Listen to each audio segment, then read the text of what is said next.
Hello everyone, I am Pradnya Kovrode, lecturer in Electrical Engineering Department from NIT Polytechnic Nagpur. Our today's topic is commutation of SCR and the course outcome is students will able to troubleshoot turn-off circuits of thyristor and the learning outcome is student will able to explain with sketches the working of given type of commutation circuit.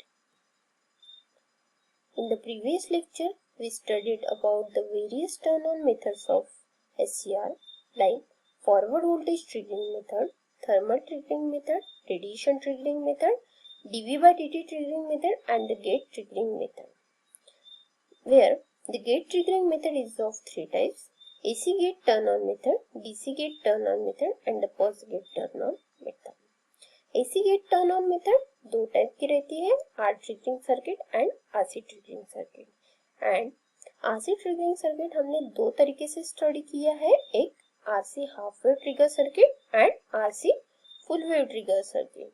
वैसे ही हमने pulse gate turn on method भी दो तरीके से study की है, by using UJT and by using PUT. UJT में हम पल्स जनरेट करते थे by using RC circuit. UGT कब ऑन होता है? जब उसका इमिटर पोटेंशियल हाई लेवल पे जाता है तब, और जब रेजिस्टर के थ्रू कैपेसिटर चार्ज होता है तो जब कैपेसिटर फुल्ली चार्ज होता है तब इमिटर भी पोटेंशियल हाई हो जाता है, इसके वजह से अपना यूजीटी ऑन हो जाता है। और जैसे ही यूजीटी ऑन हो जाता है तो कैपेसिटर ने जो एनर्जी स्टोर की थी वो यूजीटी के थ्रू रेजिस्टर को डिस्चार्ज करता है। इस दौरान रेजिस्टर के अक्रॉस एक पल्स जनरेट होती है और अपने को एससीआर को गेट पल्स देनी पड़ती है, तो वही जो जनरेट हुई है रेजिस्टर के अक्रॉस वाया यूजीटी, तो वो पल्स हम देते हैं एससीआर के गेट को ताकि अपना एससीआर ऑन हो सके। Similarly, we are generated the pulse by using PUT and this is the circuit for SCR triggering using PUT which is studied in the previous lecture. Now, we have to study the commutation, that is the turning off of SCR. जैसे कि हमने previous lecture में SCR को on करना सीखा, तो हम इस लेक्चर में पढ़ने वाले हैं SCR को ऑफ करना। तो जैसे SCR के ऑन करने को दूसरा नाम है ट्रिगरिंग, वैसे ही SCR के ऑफ करने को दूसरा नाम है commutation. So the process of turning off the conducting SCR is called as commutation. SCR के चालू SCR को बंद करने के प्रोसेस को बोला जाता है commutation. There are two types of commutation. One is the natural commutation and second one is the forced commutation.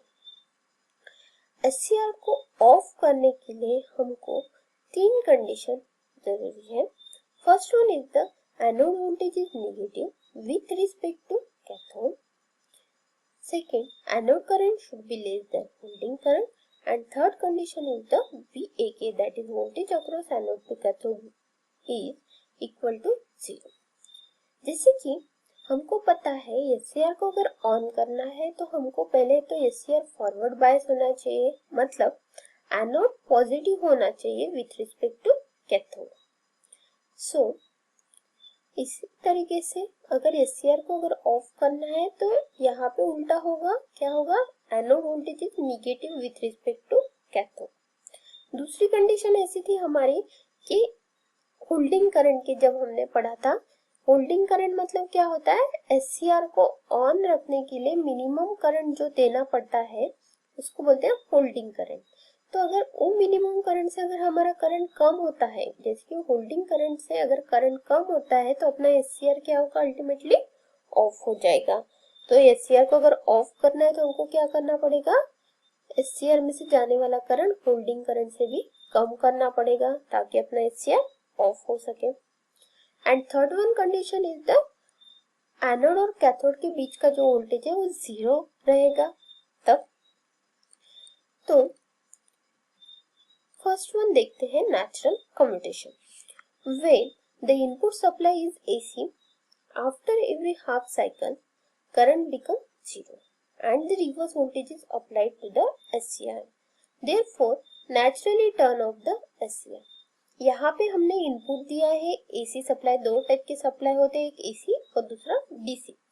तो AC हम इस तरीके से S दिखाते हैं, इसको बोलते हैं AC सप्लाई, अल्टरनेटिंग सप्लाई।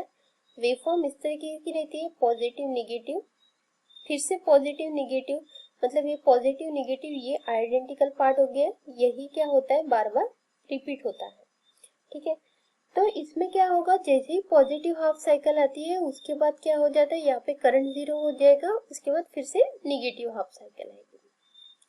तो जब पॉजिटिव हाफ साइकिल आएगी तो सपोज ऊपर का पॉजिटिव बन गया, नीचे का नेगेटिव बना, तो क्या होगा, positive is connected to the anode of SCR and negative is connected to the cathode of SCR. So SCR क्या बन जाएगा, फॉरवर्ड बायस बनेगा। और अगर इसको हम तुरंत अगर गेट पर दे दिए, यहाँ पे दूसरी वेव फॉर्म जो है उसी के नीचे हमने क्या दिखा है, गेट करंट। तो इसमें अगर हमने स्टार्टिंग पे 0 पे ही गेट करंट दे दिया तो तुरंत हमारा SCR क्या हो जाएगा, ऑन हो जाएगा, मतलब स्विच क्या हो गई, ये क्लोज हो गई।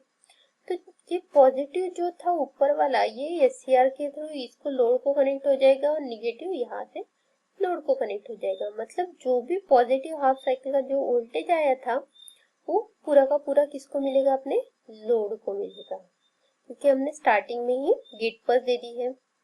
नेक्स्ट यहाँ पे सपोज हमने रेजिस्टिव लोड लिया तो यहाँ पे वोल्टेज 0 हो गया तो करंट भी हमारा 0 हो जाएगा। उसके बाद क्या होगा, निगेटिव हाफ साइकिल आई, जैसे ही नेगेटिव हाफ साइकिल आई मतलब अभी सप्लाई की भी पोलैरिटी रिवर्स हो गई, ऊपर का टर्मिनल नेगेटिव होगा, नीचे का positive. Negative is connected to the anode of SCR and positive is connected to the cathode of SCR। तो हमारी पहली कंडीशन फुलफिल हो रही है, एनोड क्या बना, नेगेटिव बना विथ रिस्पेक्ट टू कैथोड। तो तुरंत बाद अपना SCR क्या हो जाएगा, ऑफ हो जाएगा। इस कंडीशन मिलते बराबर अपना SCR ऑफ हो जाएगा, मतलब SCR का कम्यूटेशन हो गया। तो इसमें हमने कुछ भी एक्सटर्नल सर्किट नहीं यूज किया है, इसलिए इसको हम बोलते हैं natural commutation. This method is only applicable for AC supply. जब भी AC सप्लाई रहेगा तभी ये नेचुरल कम्यूटेशन पॉसिबल है। इसका टाइप है क्लास F कम्यूटेशन, जिसी को हम लाइन कम्यूटेशन भी बोलते हैं। Second one is the forced commutation. If the supply voltage is DC, जब डायरेक्ट करंट रहेगा तब फोर्स्ड कम्यूटेशन ऑकर्स होगा, क्योंकि the forward current can not be reduced below the holding current naturally, therefore additional circuit are required to turn off the SCR। जब supply हमारा DC रहेगा मतलब current constant आ रहा है, इसमें से जो करंट कांस्टेंट आ रहा है उसको हम अगर बिलो होल्डिंग करंट लेके जाना है तो ये नेचुरली पॉसिबल नहीं है। और अगर होल्डिंग करंट से अगर करंट कम नहीं होता है SCR में से तो वो ऑफ नहीं होगा। अगर उसको ऑफ करना है तो करंट को हमको होल्डिंग करंट से कम लेके जाना पड़ेगा, एंड ये करना नेचुरली पॉसिबल नहीं है जब सप्लाई DC रहेगा तब। तो उसके लिए हमको क्या करना पड़ेगा, एडिशनल सर्किट लगाना पड़ेगा ताकि अपना SCR ऑफ कर सके। तो इस एडिशनल सर्किट की हेल्प से उसको करंट को कम करके उसको ऑफ करने के प्रोसेस को बोलेंगे हम forced commutation. With DC supply we use the external circuit and the active passive component to reduce the passive current, to reduce the passing currents value below the holding current.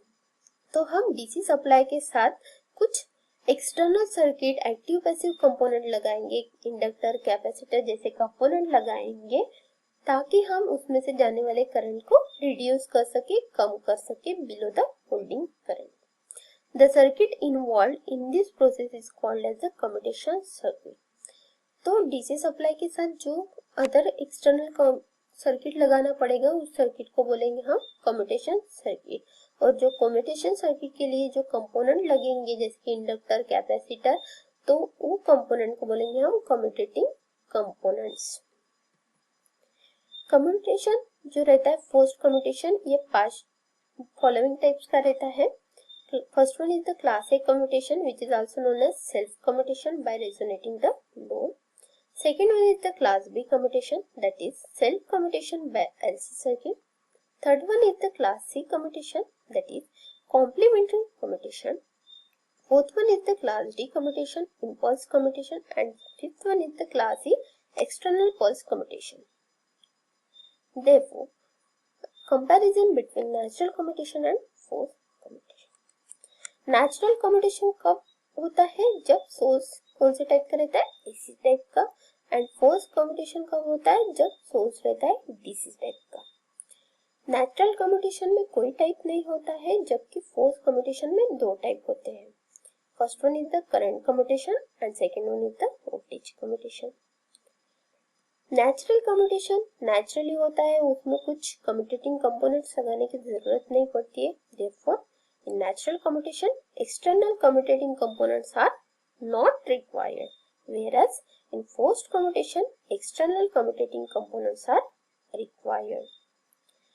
In natural commutation, commutating components नहीं लग रहे हैं, तो commutating components के लिए जो पैसे लगेंगे वो भी नहीं लगेंगे, ठीक है। तो इसीलिए इसका कॉस्ट भी क्या रहेगा? कम रहेगा as compared to the forced commutation. Forced commutation में हमको commutating components लगाने पड़ रहे हैं, इसलिए उस सर्किट का कॉस्ट जो रहेगा वो ज्यादा रहेगा। In natural commutation commutating components नहीं लग रहे हैं, तो उसके लिए जो जगह लगेगी, साइज जो लगेगा वो भी क्या रहेगा? स्मॉल रहेगा।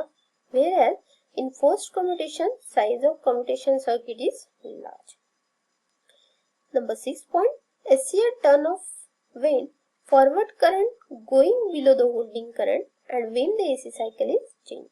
हमने देखा था कि नेचुरल कम्यूटेशन में क्या होता है? पॉजिटिव हाफ साइकिल के बाद निगेटिव हाफ साइकिल आता है। मतलब जब एसी साइकिल जब चेंज होती है और जब करंट बिलो होल्डिंग करंट हो जाता है, तब अपना एससीआर नेचुरली ऑफ हो जाता है। पर फोर्स कम्यूटेशन में एससीआर टर्न ऑफ होता है by applying the reverse voltage across it और द रिवर्स करंट। जब रिवर्स वोल्टेज अप्लाई होता है या फिर रिवर्स करंट आता है, मतलब करंट कम्यूटेशन या वोल्टेज कम्यूटेशन करके किया जाता है, तो वो होता है फोर्स कम्यूटेशन में। 7th point is SCR turn off automatically by the AC supply, whereas forced commutation में forcefully we have to turn off the conducting SCR. This is the comparison between natural commutation and the forced commutation. So, the summary of today's session, we understand the turn-off methods of SCR, which is natural commutation and the forced commutation. Assignment for today's session is define the term commutation of SCR. Commutation मतलब क्या होता है? And the second one is the compare the natural commutation and forced commutation of SCR. POs satisfied by the today's session are PO 1, 2, 3, 4 and the 8, 9, 10. Thank you for watching this video and keep learning. In the next lecture, we are going to study about the various types of commutation. Thank you.